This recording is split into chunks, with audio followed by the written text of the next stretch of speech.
मंगलमय मंगल करण वीतराग विज्ञान नमो ताहि जाते भये अरहंतादिमगा जो विद्यादि सागर सुधी जो विद्यादि सागर सुधी गुरु हैं हितैषी शुद्धात्म में निरत नित्य हितोपदेशी वे पाप ग्रीष्म ऋतु में जल हैं सयाने पूजूं उनके सतत केवल ज्ञान पाने पूजूं उनके सतत केवल ज्ञान पाने। बोले भगवान महावीर स्वामी की, 10 लक्षण महापर्व की, आचार्य कुंद कुंद स्वामी की, आचार्य गुरुवर विद्यासागर मुनि महाराज की।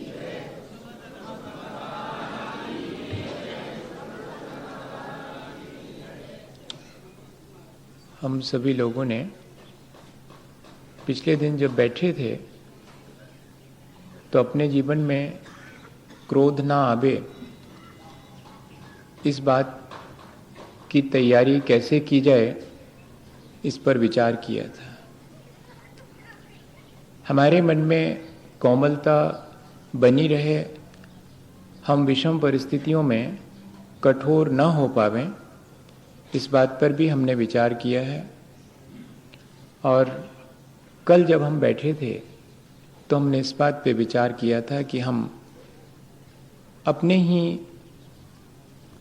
आत्म प्रवंचना के चलते अपने को सोचते जरूर हैं कि दूसरे को ठग रहे हैं, पर अपने को ही ठगते हैं और अपना जीवन कठिन बना लेते हैं। मुश्किलें हमारे जीवन में कब खड़ी होती हैं? जब हम अपने आप को धोखा देते हैं या अपने बारे में स्वयं ही धोखा रखते हैं, तब मुश्किल खड़ी होती है। तो अपनी मुश्किलों को आसान करने के लिए, कठिनाइयों को आसान करने के लिए हमारे मन में सरलता होनी चाहिए, ईमानदारी होनी चाहिए, एक उन्मुक्त हृदयता हमारे भीतर होनी चाहिए। और इतना ही नहीं, हम स्पष्टवादी हों, बहुत सीधा साधा जीवन जीने का प्रयास करें और जितना बन सके, बच्चों में तो भोलापन रहता ही है, अज्ञानतापूर्वक भोलापन उतना काम का नहीं है जितना कोई ज्ञान हासिल करने के बाद भी बहुत भोलेपन से जीवन जिए, बहुत इनोसेंट होकर के, बहुत सहज होकर के अपने जीवन को जिए, तो शायद हमारा जीवन बहुत ऊंचा और बहुत अच्छा बन सकता है। हम देखें कि हमारे जीवन में और क्या चीज़ होनी चाहिए। हम अपने आप से क्या अपेक्षा रखते हैं कि हमारा मन बहुत निर्मल रहे, हमारा मन पवित्र रहे।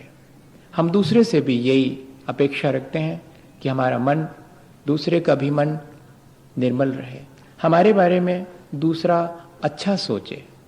ये हम दूसरे से अपेक्षा रखते हैं। तब हमें अपने से भी अपेक्षा रखनी चाहिए कि हम भी दूसरे के बारे में अच्छा ही सोचें। हमारा मन दूसरे के बारे में विकृत ना हो, विकारी ना हो, लेकिन हो जाता है।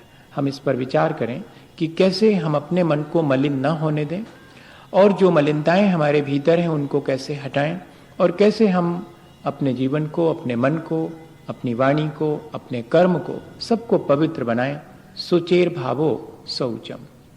जो आंतरिक सुचिता या आंतरिक निर्मलता का भाव है, वही शौच धर्म है। कहीं कहीं पर क्रम में सत्य धर्म को पहले ले लिया गया है, कोई हर्जा नहीं है। अपन कषायों की अपेक्षा से, क्रोध मान माया लोभ की अपेक्षा से आज शौच धर्म के बारे में समझ लेते हैं। लेकिन जिसने आज सत्य धर्म की पूजा करी है, कोई हर्जा नहीं। सभी धर्म एक ही जगह ले जाने वाले हैं, कोई ऐसा उसमें व्यत्यास नहीं है। लोभ के अभाव में सुचिता आती है। मलिनता का अगर कोई कारण है तो वो हमारा लोभ है। जब अपन पूजा करते हैं तो उसमें क्या कहते हैं? मुनि मन सम निर्मल नीर। हमने निर्मल जल चढ़ाया है, और वो निर्मल जल कैसा है? जैसे मुनि जनों का मन। क्या विशेषता होती होगी मुनि जनों के मन में? उनका मन निर्मल है। निर्मलता कैसे आती है? लोभ के अभाव में आती है, कषायों के अभाव में निर्मलता आती है। हमें ये समझना है कि हमारे मन में मलिनताएं किस तरह की हैं और कैसे हम उन मलिनताओं को हटाएं, और आगे कैसे हम उन मलिनताओं को नियंत्रित करें रोजमर्रा के जीवन में।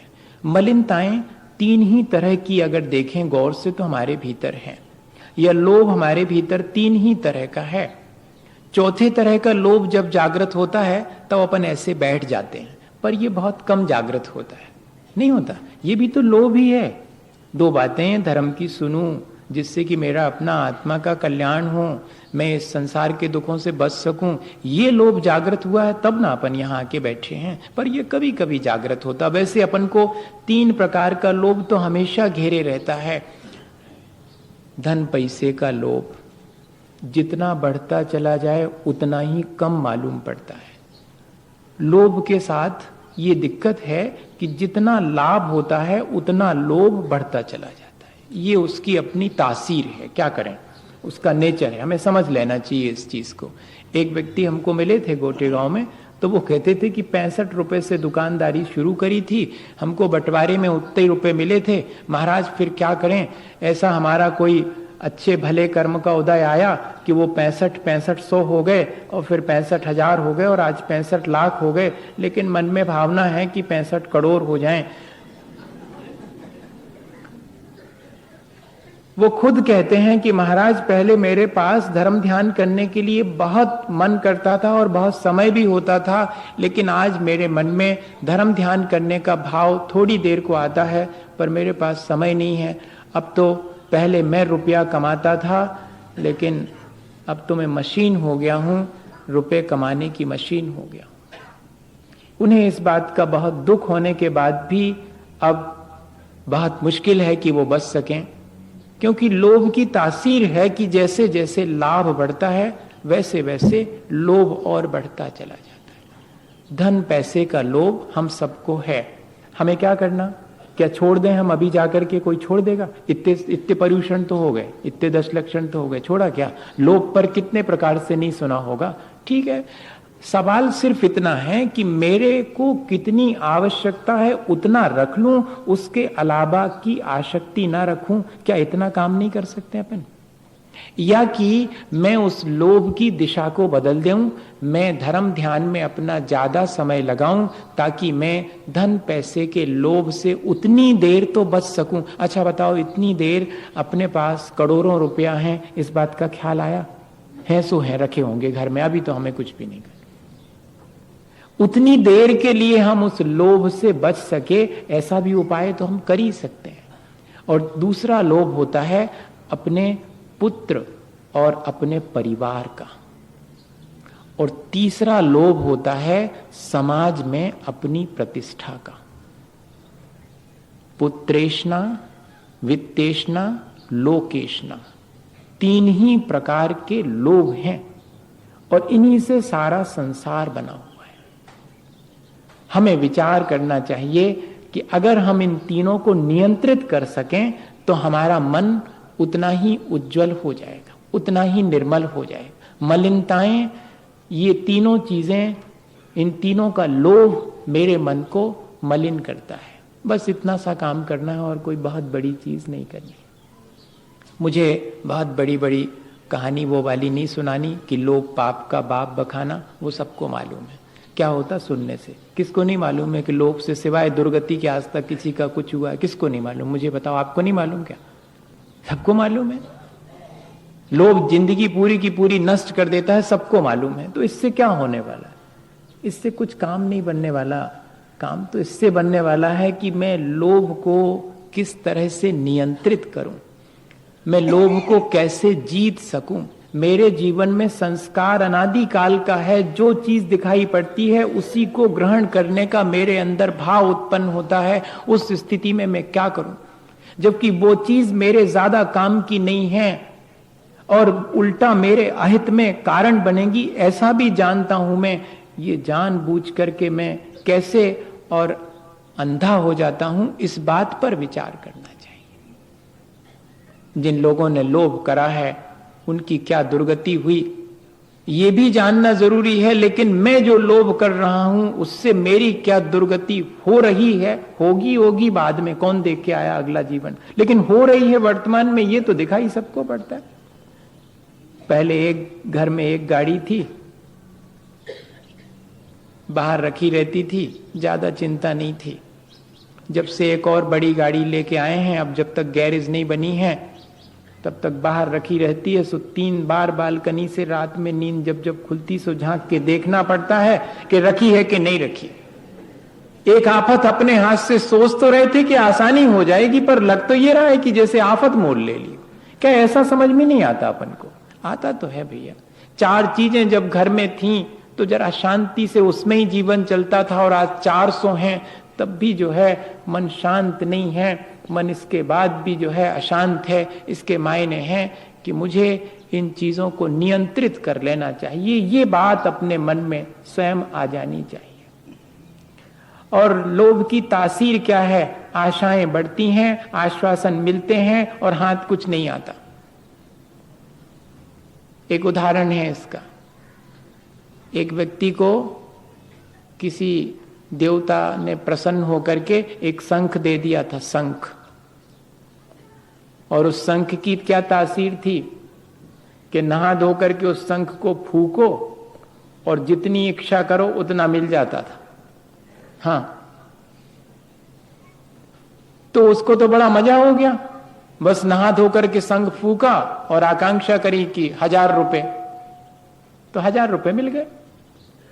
बाजू वाले ने देख लिया, बस गड़बड़ यहीं से होती है, या तो बाजू वाला अपने को देखे या अपन बाजू वाले को देखे, और सारा गड़बड़ हुआ। बाजू वाले ने सोचा कि ये तो अपने पास होना चाहिए। जो जो अपने पास है वो नहीं दिखता, वो दूसरे को दिखता है। जो जो दूसरे के पास है वो अपने को दिखता है, जिसके पास है उसको नहीं दिखता। सीधा सा गणित है ये। और जो अपने पास है वो दिखने लगे अगर, तो सारा लोभ अपने आप नियंत्रित हो जाए। लेकिन सारे संसार में जो चीजें हैं वो सब आसानी से दिखाई पड़ती हैं। मैंने क्या हासिल किया ये मुझे खुद नहीं दिखाई पड़ता। और एक असंतोष निरंतर मन के अंदर बढ़ता ही चला जाता है। व्यक्तिगत असंतोष, पारिवारिक असंतोष, सामाजिक असंतोष, कितने तरह के असंतोष हमारे जीवन को इतनी सी बात से घेर लेते हैं कि मैं मेरे पास जो है उसे नहीं देखता हूं, दूसरे के पास जो है वो मुझे दिखाई देता है। तो क्या करें? दूसरे के पास जो है उससे आंख मीच लें? नहीं भैया, दूसरे के पास जो है वो उसमें खुश होगा ऐसा मान करके मेरे पास जो है उसमें आनंद लें। बस इतना कर सकते हैं, हम नहीं कर सकते हैं। जब आहार की प्रक्रिया में मैं रोज देखता हूं कि किसी को अगर 1 ग्रास मिल जाए देने को तो उसको पहले तो आनंद आता है, लेकिन जैसे ही वो देखता है कि दूसरे को 2 मिल गए सारा आनंद खत्म। जबकि उसे 1 मिला है, इसका आनंद नहीं है उसको। तब तक था जब तक कि दूसरे को 2 नहीं मिले थे। तब तक बड़ा आश्चर्य होता है अपनी कैसी आदत अपन ने बना ली है। इसको थोड़ा सा नियंत्रित करें, अपन आनंद लें उस चीज में जो हमें प्राप्त है। बाजू वाले ने देखा कि इसके पास तो बढ़िया शंख है, उसने भी एक बाबा जी से शंख लिया। उस शंख से कुछ मिलता विलता नहीं था, लेकिन उस शंख के सामने जितना मांगो वो दुगना देता था। तो उसने जाकर के पड़ोसी से कहा कि सुनो, मुझे भी एक बाबा जी ने शंख दिया है। कैसा शंख? उससे जितना मानो मांगो उससे दुगना मिलता है। दुगना? मेरे पास तो जो है उससे जितना मांगो उतना ही मिलता है। तो ऐसा करें, बदल दें क्या? हाँ हाँ, बदल सकते हैं। बस हो गया काम, बदल लिया, दुगने वाला ले लिया। सवेरे से उठे जनाब, जल्दी जल्दी नहाया धोया, शंख फूका और कहा 1 लाख रुपया। शंख में से आवाज आई, 1 लाख क्यों, 2 ले ना, 2। लेकिन आए एक भी नहीं। वो पुराना वाले में से तो ऐसा था कि जितने मांगो उतने ही, लेकिन इसमें तो सिर्फ आवाज आई कि 1 क्यों, 2 ले ना, 2। कुछ भी नहीं आया। तो उसने कहा कि तुम देते क्यों नहीं हो 2? तो शंख में से फिर आवाज आई, 2 क्यों, 4 ले ना, 4। आप समझ गए? जितना मांगते चले जाते हैं, आश्वासन मिलता है उससे दूने का, पर हाथ में नहीं आता कुछ भी। हमारी जितनी ज्यादा पाने की आकांक्षा है संसार में, वो हमें सिर्फ आश्वासन देती है और मिलता इलता कुछ नहीं है। जो हमने पाया है, अगर उसको में हम संतोष रख लेवें, तो फिर संसार में ऐसा कुछ भी नहीं है जो कि पाने को शेष रह जाए। पाते काय के लिए हैं? आत्म संतोष के लिए। और आत्म संतोष नहीं मिला और दुनिया भर की सारी चीजें मिल गईं। आज हमने बहुत सारे बच्चों से बात करी और उनका अच्छे हाई एजुकेटेड और बहुत रिच फैमिली को बिलोंग करने वाले, और मेरे पास एक ही प्रश्न पूछते हैं कि कैसे सेल्फ सेटिस्फेक्शन गेन करें, कैसे आत्म संतोष मिले। हमारी फैमिली बहुत रिच है, हमारा एजुकेशन भी बहुत हाई है, इसके बावजूद भी मुझे बताइए, सारी उपलब्धियां अगर आत्म संतोष नहीं है तो व्यर्थ हो गई। पहली चीज है कि हम जो हमारे पास है उसे देखें। वर्तमान में यह भी प्रचलित हो गया है कि यदि हम संतोष धारण कर लेंगे तो हमारी प्रगति रुक जाएगी, लेकिन ऐसा नहीं है। अगर हम जो हमने प्राप्त किया है उसमें संतुष्ट होंगे और जो हमें प्राप्त नहीं है उसके लिए सद प्रयास करेंगे तो हमारी प्रगति नहीं रुकेगी। टॉल्स्टॉय ने एक कहानी लिखी, बहुत प्रसिद्ध है, how much land a man require. एक मनुष्य को कितनी जमीन चाहिए, और बहुत प्रसिद्ध कथा है वो। उसको हिंदी में भी लोगों ने ट्रांसलेट किया है, आपने पढ़ी होगी, कि एक व्यक्ति को जब ये मालूम पड़ा, किसी ने उसे वरदान दे दिया कि तुम एक दिन में सुबह के सूरज उगने से लेकर अस्त होने तक जितनी दूरी चलकर के तय कर लोगे उतनी तुम्हारी हो जाएगी, जाओ तुम्हें ये वरदान देते हैं। तो उसने क्या करा था? क्या करा था? उसने दौड़ना शुरू करा था सूरज की पहली किरण के साथ, और बेतहाशा दौड़ता रहा, और शाम ढलने तक जिस लाइन पर वापस लौटना था कि उतनी तय करके पूरी की पूरी यहां वापस आ जाओ, तो जितनी तुमने तय की है उतनी पूरी तुम्हारी हो जाएगी। और वो जो लाइन खींची थी, उस लाइन के मुश्किल से 2-4 कदम पहले, और इतना थक गया था कि निडाल होकर के गिर गया, और गिरा तो फिर उठ नहीं सका था और प्राणांत हो गया। तब उसकी जो कब्र बनाई गई उस पर लिखा गया, how much land a man require. कितना चाहिए उसके लिए? इतना ही। आखिरी समय के लिए इतना ही चाहिए, इससे ज्यादा। जबकि वो पूरी जिंदगी भागता रहा इस बात के लिए कि उसे मिल जाए सब कुछ, और चाहिए कितना सा। यदि ये हमें ध्यान में आ जाए कि चाहिए कितना है, और फिर उसके बाद हम जो प्राप्त करें उसमें हम आनंद लें, तो हमारे जीवन में निर्मलता आए बिना नहीं रहेगी। निर्मलता है क्या चीज? निर्मलता के मायने हैं जीवन का चमकीला होना, निर्मलता के मायने हैं जीवन का और मन का भीगा होना, निर्मलता के मायने हैं जीवन का शुद्ध होना, निर्मलता के मायने हैं जीवन का सार्वगर्भित होना, निर्मलता के मायने हैं जीवन का निखालिश होना। इतने सारे मायने हैं पवित्रता के, निर्मलता के। एक एक को अपन समझ लें और छोटे छोटे से उदाहरण से समझ लें ताकि बात समझ में आ जाए कि मेरा मन निर्मल किस तरह से होता है, और जब निर्मल होता है तो कितना आनंद आता है, और जब मुझे मलिनताएं घेरने लगें तो मैं उनको नियंत्रित करूं। इतना ही करना है। दिन भर में कितनी मौके आएंगे जबकि मेरे को लोभ घेरेगा, मुझे क्या करना है? मुझे अपने जीवन को चमकीला बनाना है। जीवन बनता कैसे है चमकीला? एक नाथ के बारे में सबको मालूम है कि वो नहाने जा रहे थे और किसी ने उन पर थूक दिया तो उन्होंने उसको पोंछा और फिर से नहाने चले गए। नहा करके वापस आए तो उसने फिर से थूक दिया। ऐसा कितनी दफे हुआ? 100 दफे। अपने साथ एक आध दफे हो तो अपने मन के साथ क्या गुजरती है? कितनी जल्दी मलिन हो जाता कि नहीं हो जाता? विचार करना है अपने को, और कुछ नहीं। किसी ने जरा सी कोई बात कह दी, कई बार तो ऐसा लगने लगता जैसे कि अपन बच्चों की तरह चाबी के खिलौने ना हो कि जितनी चाबी भरी उतनी ही चलने लगे। जैसे किसी ने कोई एक खराब बात कह दी, मन गंदा हो गया। किसी ने जरा सी अपने मन की कह दी, मन प्रसन्न हो गया। माने हम दूसरे की भरी हुई चाबी के समान अपना जीवन जीते हैं क्या? ऐसा विचार करना चाहिए। वो बिल्कुल शांत रहे, 100 दफा स्नान किया। जिसने थूका था उसको तकलीफ होने लगी अब, और उसने कहा कि क्षमा करें, बहुत बहुत गलती हुई मेरी। बोले नहीं, मैं तो तुम्हें धन्यवाद देने वाला था कि मैं तो एक बार नहाता तो उतनी निर्मलता नहीं आती, तुम्हारी वजह से मुझे 100 बार नहाने के लिए मिला। और इतने ही नहीं, मैंने आज समझ लिया कि कोई कितना भी करे मेरा मन कलुषित नहीं होगा, मेरा मन मलिन नहीं होगा, हमेशा चमकीला बना रहेगा।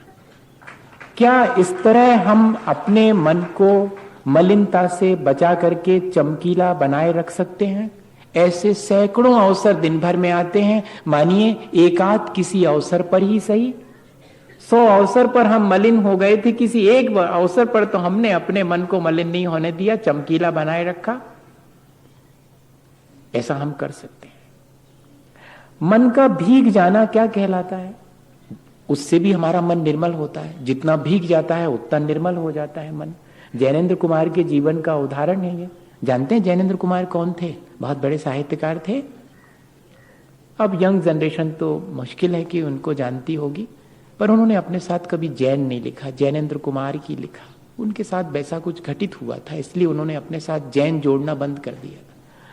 फिर भी उन्होंने जीवन भर धर्म को जिया, और आखिरी समय जब वो बहुत अस्वस्थ हुए और पैरालाइज्ड हो गए और बोलना भी उनको मुश्किल हो गया, तब जो भी उनके पास जाता था तो उसको देख करके उनकी आंख में से एक एक बूंद आंसू गिर जाते थे। इससे मालूम पड़ जाता था कि पहचान लिया है, और इतने ही नहीं, अपनी भावनाएं भी व्यक्त कर दी हैं। उनको कोई बोलने में भी दिक्कत होने का कारण था कि गले में कुछ बहुत अधिक मात्रा में कफ संचित हो गया था, ऐसा बताते हैं। डॉक्टर्स ने उनको कहा कि अब कोई चांसेस नहीं है, आप तो अपने भगवान को याद करिएगा। तब पहली बार उनके जीवन में लगा कि कितनी जरूरत है मुझे इस समय भगवान की, और उन्होंने नमोकार मंत्र पढ़ा। उन्होंने अपने जीवन के अंतिम संस्मरण में लिखा कि मैं नमोकार पढ़ता जाता था और मन ही मन रोता चला जाता था। आधे घंटे तक नमोकार पढ़ते पढ़ते खूब जी भर के उन्होंने रो लिया, और जब वापिस डॉक्टर दूसरी बार उनका चेकअप करने आया तो उसने पूछा कि मिस्टर जैन, आपने कौन सी मेडिसिन ली अभी थोड़ी देर पहले? नर्सेस को बुलाया गया कि इनको कौन सी मेडिसिन दी? उन्होंने कहा कोई मेडिसिन नहीं दी अभी इस समय, इतना जरूर है कि आपने कहा था कि अपने ईश्वर को याद करो। और उन्होंने अपने संस्मरण में लिखा कि मुझे बार बार यही लगता था कि जीवन भर मैंने क्यों ऐसे निर्मल परिणाम के साथ भगवान को याद नहीं किया। आज मृत्यु के समय और मैं भगवान को याद करता था तो मुझे अपने पूरे जीवन पर रोना आया और मन भीग गया। ये भीगा हुआ जो मन है वो मन को निर्मल कर देता है। एक और घटना है जिससे मालूम पड़ेगा कि हमारा मन कब भीगता है। जितना भीगता है उतना निर्मल होता है, या जितना निर्मल होता है उतने जल्दी भीगता चला जाता है। आज ऐसे अवसर बहुत कम हैं। अगर किसी की आंख भर आए तो कमजोर माना जाता है। आज कोई रोने लगे तो बिल्कुल बुद्धू माना जाएगा। आज अगर हमारा मन भीग जावे तो हम बहुत आउट ऑफ डेट माने जाएंगे। ये कठोर हो गए हैं हम, और मन में जो निर्मलता थी वो हमारी अपनी कठोरता से धीरे धीरे गायब हो गई। जबकि होना चाहिए था हमारा मन इतना निर्मल कि संसार के दुखों से भीग जाए, दूसरे का दुख देख करके भीग जाए। एक व्यक्ति रास्ते से जाता था और उसके ऊपर कोई मकान में से कचरा फेंक देता था। बड़ी मुश्किल, रोज का काम, पर वो कुछ नहीं बोलता था। कचरा शरीर पर गिरा है, मन को क्यों गंदा करें? शरीर ही तो गंदा हुआ है, इससे क्या फर्क पड़ता है? वो ऐसा सोच के आगे बढ़ जाता था। एक दिन क्या हुआ कि कचरा नहीं फेंका गया। उसने ऊपर देखा, कोई भी नहीं है, कोई बात नहीं। दूसरे दिन भी जब कचरा नहीं फेंकने वाले ने नहीं फेंका, तब फिर उसने आसपास के लोगों से कहा कि क्या इस मकान में रहने वाले कहीं बाहर चले गए? देखना, आप हम और आप होते तो कचरा फेंकने से पहले ही कचरा ना फेंका जाए इसका इंतजाम कर देते। लेकिन मन की निर्मलता देखिएगा कि कचरा फेंके जाने के बाद भी मन उस व्यक्ति के बारे में मलिन नहीं हुआ है, परिणाम बिगड़े नहीं हैं, और पूछ रहा है कि कहीं बाहर गए हैं क्या? कहते पता नहीं कहाँ गए हैं। दरवाजा खोला तो अटका हुआ था, सीढ़ी चढ़ते ऊपर पहुंचा तो जो व्यक्ति रोज कचरा फेंकता था वो तो बीमार पड़ा हुआ है बिस्तर पर। वहीं बैठ गया वो व्यक्ति और प्रार्थना करने लगा उस व्यक्ति के स्वास्थ्य के लिए कि ये व्यक्ति स्वस्थ हो जाए। लिखा है उस कहानी में कि वो जो बीमार व्यक्ति था वो चुपचाप देख रहा है कि ये वही व्यक्ति है जिस पर मैं रोज कचरा फेंकता था और मेरे स्वास्थ्य के लिए कामना कर रहा है। उसका मन भीग गया उसके चरणों में। जिस पर कल तक कचरा फेंका था उसके चरणों में आज आंसू बहा रहा है। ये क्या चीज है? ये मन की निर्मलता दूसरे के मन को भी भिगो देती है। अपना मन तो भीग जाता ही है, दूसरे का भी मन हमारे मन की निर्मलता से प्रभावित होता है। क्या ऐसी मन की निर्मलता हमें नहीं पानी चाहिए? इसी को कहते हैं कि मन शुद्ध हो गया। विनोबा हमेशा कहा करते थे कि मैं अपने कमरे को अपने हाथ से इसलिए झाड़ता हूं और झाड़ करके कचरा बाहर इसलिए रोज फेंकता हूं ताकि मुझे ध्यान बना रहे कि जैसे मैं गंदे कमरे में बैठना पसंद नहीं करता, ऐसे ही तो मेरा भगवान मेरे मन की गंदगी रहने पर मेरे भीतर क्यों बैठना पसंद करेगा। लेकिन हम भगवान को तो अपने अंदर बिठाना चाहते हैं और अपने मन को मलिन ही बना रखना देना चाहते हैं। क्या ऐसा संभव है? शुद्ध मन में ही आकर के भगवान विराजते हैं, कहीं और से नहीं आते। वो तो भीतर ही रहते हैं। जितना मन शुद्ध हो जाता है तो उतने भगवान हमारे भीतर प्रकट हो जाते, उतना परमात्मा स्वरूप हमारा उसी में प्रकट हो जाता है। जितनी मलिनता हटती है, जितनी स्वच्छता और निर्मलता हमारे भीतर आती चली जाती है। और तीसरा अर्थ तो हुआ शुद्ध होना, और चौथा मैंने आपसे क्या कहा था? निखालिश होना। निखालिश कब होता है मन, या कि सार गर्भित कब होता है मन? व्यक्तित्व हमारा कितना सार गर्भित है या कितना निखालिस है, उसमें कोई मिलावट नहीं है। इसको हम कैसे समझें? हमारे अपने जीवन में जो करने योग्य है वो करते हैं हम, या कि बहुत सारी चीजें और भी करते हैं जो कि आवश्यक नहीं है। हम अपने पास वही चीजें रखते हैं जिनसे हमारा कल्याण होता है, या कि और बहुत सारी चीजें रख लेते हैं जिनसे कि हमारा कल्याण नहीं होता है। देखिए, विचार करें, सार गर्भित यानी जो जो असार है, अनावश्यक है, उसे हम हटाते हैं या अपने पास रखते चले जाते हैं। निखालिश यानी हम कुछ भी मलिनता का उपाय नहीं करते हैं। दो ही चीजें हैं, लेकिन अपन तो रोज रोज अपने मन को, अपनी वाणी को, अपने शरीर को मलिन बनाने वाली चीजों को इकट्ठा करते हैं। तो हम कैसे अपने उस सार गर्भित व्यक्तित्व को प्राप्त कर पाएंगे? अपनी आवश्यकताएं पहचाने। वर्णी जी हमेशा कहा करते थे, भैया और कोई व्रत ले ना ले, अपने परिग्रह का परिमाण कर लो। कितनी इच्छाएं, 10 करोड़, 20 करोड़, अरब, 10 अरब, कितना कपड़े रखना है? 1000, 2000, 5000, 10,000, कितने रखना है? एक कोई सीमा तो होनी चाहिए। उसके बाद फिर उन चीजों का मेरा लोभ में घटा दूं, उस लोभ को मैं नियंत्रित कर दूं।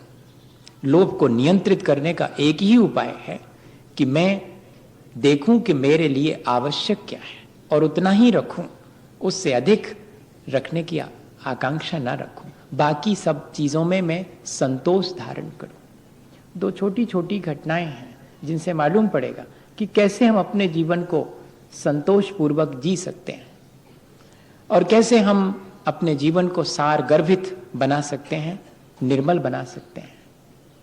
एक तो श्रीमद् रायचंद के जीवन की घटना है और एक डॉक्टर हुए हैं, नाम तो मैं भूल गया हूँ, उनके अपने जीवन की घटना है। उसमें से मुझे लगता है कि मैं रायचंद जी की घटना शायद सुना चुका हूँ या कि बहुत लोगों को मालूम होगी, पर फिर भी अपन एक बार ऐसे मौके पर रिवाइज कर लें ताकि याद बनी रहे कि हाँ, हमारा मन ऐसे सार गर्भित और ऐसे निखालिश हो सकता है या कि ऐसे निर्मल हो सकता है। ये सब सिनोनिम्स हैं। क्या हुआ, उन्होंने एक सौदा किया हीरे जवाहरात का, और उस सौदे करने के बाद कीमत बढ़ गई। कीमत इतनी ज्यादा बढ़ गई कि जिस कीमत पर सौदा हुआ है उस पर अगर चुकारा हो तो सामने वाले का तो दिवाला निकल जाएगा। और जिससे सौदा हुआ था उस व्यक्ति ने 8 दिन तक घर से बाहर नहीं निकला, मुंह तक नहीं दिखाया। इनको मालूम पड़ा कि बहुत दुख में है उस सौदा हो जाने की वजह से। वो कैसे, वो तो आ जाएगा रोड पर, पूरा उसका मकान बिक जाएगा, पूरी संपत्ति बिक जाएगी, तब भी उन हीरे जवाहरात की कीमत नहीं चुका पाएगा जितने हीरे जवाहरात का उसको सौदा किया उसने। खुद पहुंच गए थे रायचंद और दरवाजा खुलवाया तो उसने हाथ जोड़ लिए कि आप मेरे ऊपर विश्वास रखें, भरोसा करें, मैं सब चुका दूंगा आपका, आप काहे को आए? हम तो मुंह दिखाने लायक नहीं रह गए, लेकिन फिर भी हम चुका देंगे आपका। तो रायचंद जी ने कहा, चलो इतना भी नहीं कह रहे हो कि आओ बैठो, मुझे बिठा लो तो कम से कम। और खुद जाकर के अंदर बैठ गए और उसको जो कागज दिया था, जिस पर इकरारनामा था, जिस पर लिखा गया था कि सौदा इतने इतने हीरे जवाहरात का हुआ जिनकी कीमत उसे देनी थी, दिखाना जरा वो कागज। और कागज हाथ में लेके कहा कि सिर्फ इस पर लिखे हुए सौदे की वजह से तुम्हें इतना संक्लेश, तुमने अपने मन को इतना मलिन कर लिया सिर्फ एक कागज की वजह से। और उठा करके उस कागज के टुकड़े टुकड़े कर दिए और इतना ही कहा कि रायचंद जैनी हैं, वो दूध पीना जानता, किसी का खून पीना नहीं जानता। ये चीज क्या है? ये आत्म संतोष है, ये व्यक्तित्व की सार गर्भिता है, ये व्यक्तित्व निखालिस है, ये व्यक्तित्व निर्मल है। क्यों हम इस व्यक्तित्व की इज्जत करते हैं? क्यों हम उसका सम्मान करते हैं? क्या हम ऐसा ही अपने जीवन को इज्जतदार और सम्मानजनक बनाना पसंद नहीं करेंगे? जरूर करना चाहिए। ऐसे मौके आने पर ही हमारे जीवन की परीक्षा है कि हाँ, सचमुच हमारा मन कितना निखालिस है, कितना हमने अपने जीवन को निर्मल और पवित्र बनाया है। हमारे जीवन में तो रोज रोज ऐसे अवसर आते हैं जबकि हम अपने मन को चाहे तो निर्मल बना सकते हैं, लेकिन हमेशा हम गंदा बना लेते हैं, और वो भी दूसरे की वजह से। हमें इस बात पर विचार करना चाहिए। और आखिरी घटनाएं शायद हमारे जीवन को बहुत अच्छा मैसेज देती हैं, कभी शायद याद रह जाएं। समझने की बात तो सिर्फ इतनी ही सी है कि आंतरिक निर्मलता बनी रहे, मन की निर्मलता बनी रहे, यही धर्म है। शरीर की निर्मलता का तो बहुत उपाय हमने कई बार किया है, पर हम अब आने वाले दिनों में अपने मन को गंदा ना हो पाए, उसे हम मलिन ना होने दें, और यदि मलिन हो गया है तो उसे हम कैसे निर्मल बनाएं, इस पर ही हम विचार करें, रोज रोज विचार करें। मैं सोचता हूं कि अगर इन चारों कषायों के लिए दिन भर में एक एक मौका अपन दें कि क्रोध का एक मौका आएगा, मैं क्षमा भाव धारण करूंगा, हो सकता है 100 मौके पे मैं गुस्सा करूं, संभव है। मैं दिन भर में लेकिन एक मौका नहीं चूकूंगा जबकि मैं किसी के क्रोध दिलाए जाने पर भी क्षमा भाव धारण करूंगा। मैं जब कहीं कोई कठोर होने की बात आएगी, मैं अपनी मृदुता को, मैं अपनी कोमलता को बरकरार रखूंगा एक मौके पर, कम से कम दिन भर में, और ज्यादा नहीं। जब कभी कठिनाई, उलझन और मुश्किल आएगी दूसरे के जीवन में या मेरे खुद के जीवन में, तो दिन भर में एक जगह जरूर मैं उसे आसान बनाऊंगा, अपने जीवन को भी, अपनी उलझनों को भी सुलझाऊंगा, और दूसरे के जीवन में अगर मेरे जीवन से मुश्किल आई है तो उसे आसान बनाऊंगा। इतना सरल होकर उसके सामने पेश हो जाऊंगा कि उसकी मुश्किल आसान हो जाए। और दिन भर में एक ऐसा अवसर जिससे कि मेरा मन ऐसा ही चमकीला हो जाए, ऐसा ही भीग जाए, एक अवसर जरूर मैं दिन भर में ऐसा ढूंढूंगा जिससे कि मेरा मन निर्मल हो जाए और लगे कि हाँ, आज मैंने कुछ अचीव किया है, आज मैंने कुछ पाया है। वो एक उदाहरण डॉक्टर का है। क्या हुआ था एक बार कि कोई गरीब व्यक्ति डॉक्टर के यहाँ गया, उसका बेटा बीमार था। बहुत सच्ची घटना है, मैंने कहीं पर पढ़ी है, ये एकदम सच्ची घटना, इंदौर के आसपास की घटना है। और वो गरीब व्यक्ति गया तो डॉक्टर और पेशेंट्स में बहुत व्यस्त था, तो उससे कहा कि सुनो, तुम जाओ, मैं अभी बस आता हूँ, ये इतने पेशेंट 2-4 बस 10 मिनट में, और मैं खुद ही आ जाऊंगा, अपनी गाड़ी से आ जाऊंगा, तुम चिंतित मत हो, तुम जाओ। वो पांव पैदल गया था, उसके पास तो इतने पैसे नहीं थे, डॉक्टर की फीस दे सकूं इतने पैसे नहीं थे, तो उसने अपने पड़ोसी से 50 रुपए मंगाए थे, और वो 50 रुपए वो लेकर के डॉक्टर के पास गया था। डॉक्टर ने उसके साथ अच्छा बिहेव किया तो उसको थोड़ी सी आशा बंधी कि ठीक है, डॉक्टर साहब आ जाएंगे, डॉक्टर साहब की आने की फीस तो 200 रुपये है, पर मैं तो सोच रहा था कि वहीं से दवाई वगैरह कुछ दे देंगे तो 50 में काम चल जाएगा, कोई बात नहीं, 50 तो है ही, जब वो आएंगे तो इतने दे दूंगा और फिर रिक्वेस्ट कर लूंगा कि फिर बाद में चुका दूँ। उसने तो ऐसा मन बना के धीरे से वापस लौटा। डॉक्टर को पेशेंट्स में 10 मिनट लग गया, और फिर वो एक रिक्शा लेकर के, उनका ड्राइवर नहीं आ पाया गाड़ी का, तो वो एक रिक्शा लेकर के कि जल्दी चलना है, तो एक रिक्शे में बैठ करके और आए, और रिक्शे वाले से कहा कि बस जरा पेशेंट देख करके फिर वापस चलूंगा। रिक्शे वाला बाहर खड़ा हुआ है, और वो पेशेंट को भीतर देखने गए, और जब उसकी पल्स देखी और हार्ट बीटिंग देखी तो वो तो जा चुका था, ये लेट हो गए थे। और इन्होंने बहुत दुखी मन से उस पिता से कहा कि मैं तुम्हारे बेटे को बचा नहीं पाया, मुझे ऐसा मालूम नहीं था कि इतनी हालत खराब है, नहीं तो मैं 10 मिनट पहले आ जाता, बाकी पेशेंट मैं बाद में देख लेता, मुझे क्षमा करना। ऐसा तो बहुत मुश्किल है कि कोई डॉक्टर इस तरह से कहे। और वो पिता भी क्या कहे, उसके पास 50 रुपए थे, डॉक्टर को वो देने लगा, तो डॉक्टर ने कहा कि नहीं, ऐसे कैसे, मैं तो कुछ कर भी नहीं पाया, ये 50 रुपए किस बात के। बोले नहीं, आपको आना पड़ा, उतने पेशेंट छोड़ के आए। नहीं, मैं नहीं लूंगा। डॉक्टर ने नहीं लिए 50 रुपए, और 50 रुपए डॉक्टर ने नहीं लिए हैं, ये बात बाहर खड़े रिक्शे वाले को भी मालूम पड़ गई। और जैसे ही डॉक्टर साहब रिक्शे में बैठे, रिक्शा चला, और इस बीच ये बात पड़ोसी को भी मालूम पड़ गई। कितना प्रभाव होता है एक व्यक्ति के मन की निर्मलता का दूसरे के लोभ को घटाने में, और एक व्यक्ति का बढ़ता हुआ लोभ दूसरे को भी कितना लोभी बना सकता है, ये हम अपने जीवन में झांक करके देख सकते, अनुभव कर सकते। ऐसा नहीं समझें कि हमारी मलिनता दूसरे को प्रभावित नहीं करती और हमारी उज्ज्वलता दूसरे को प्रभावित नहीं करती। ये बात अलग है कि मलिनताएं बहुत जल्दी प्रभावित करती हैं, उज्ज्वलता देर से प्रभावित करती, ये बात बिल्कुल जुदी है।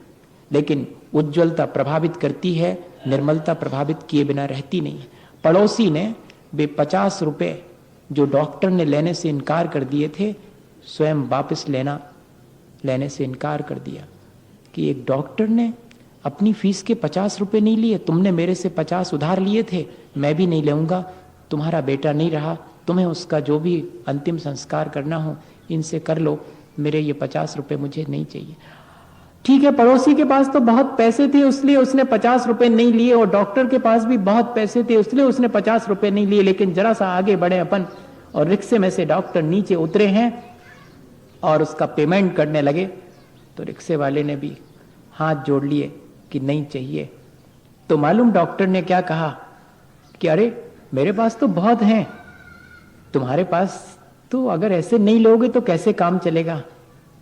डॉक्टर साहब, आपके पास पैसे भी बहुत हैं और मानवता भी है, पैसे मेरे पास कम है लेकिन थोड़ी मानवता तो मेरे अंदर भी है, मुझे उसके बने रहने दीजिएगा, मेरी मानवता को बने रहने दीजिए। क्या इस तरह की मन की निर्मलता कभी कभी एकाध अवसर पर दिन भर में अपने जीवन में नहीं आ सकती?